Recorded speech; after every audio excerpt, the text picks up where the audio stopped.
एक समय की बात है। एक राज्य में एक प्रतापी राजा राज करता था।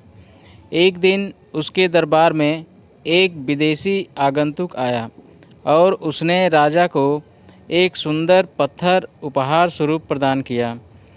राजा वह पत्थर देख बहुत प्रसन्न हुआ। उसने उस पत्थर से भगवान विष्णु की प्रतिमा का निर्माण कर उसे राज्य के मंदिर में स्थापित करने का निर्णय लिया और प्रतिमा निर्माण का कार्य राज्य के महामंत्री को सौंप दिया। महामंत्री गांव के सर्वश्रेष्ठ मूर्तिकार के पास गया और उसे वह पत्थर देते हुए बोला, महाराज, मंदिर में भगवान विष्णु की प्रतिमा स्थापित करना चाहते हैं।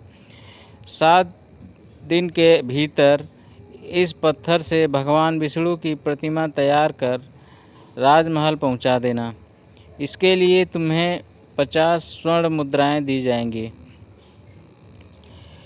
50 स्वर्ण मुद्राओं की बात सुनकर मूर्तिकार खुश हो गया और महामंत्री के जाने के उपरांत प्रतिमा का निर्माण कार्य प्रारंभ करने के उद्देश्य से अपने औजार निकाल लिए।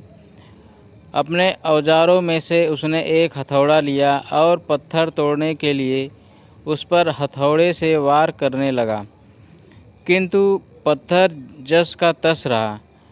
मूर्तिकार ने हथौड़े के कई वार पत्थर पर किए, किंतु पत्थर नहीं टूटा।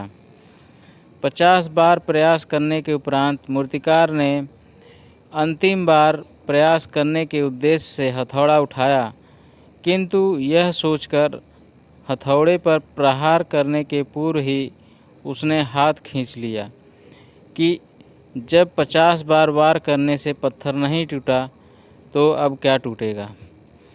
वह पत्थर लेकर वापस महामंत्री के पास गया और उसे यह कह वापस कर दिया कि इस पत्थर को तोड़ना नामुमकिन है, इसलिए इससे भगवान विष्णु की प्रतिमा नहीं बन सकती।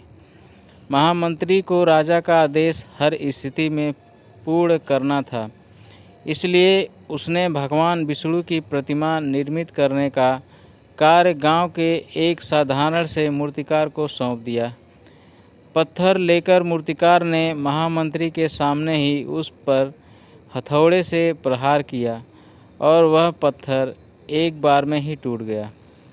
पत्थर टूटने के बाद मूर्तिकार प्रतिमा बनाने में जुट गया। इधर महामंत्री सोचने लगा कि काश पहले मूर्तिकार ने एक अंतिम प्रयास और किया होता तो सफल हो गया होता और 50 स्वर्ण मुद्राओं का हकदार बनता। इस कहानी से हमें सीख मिलती है कि जब तक सफलता ना मिले प्रयास करते रहना चाहिए, निराश नहीं होना चाहिए।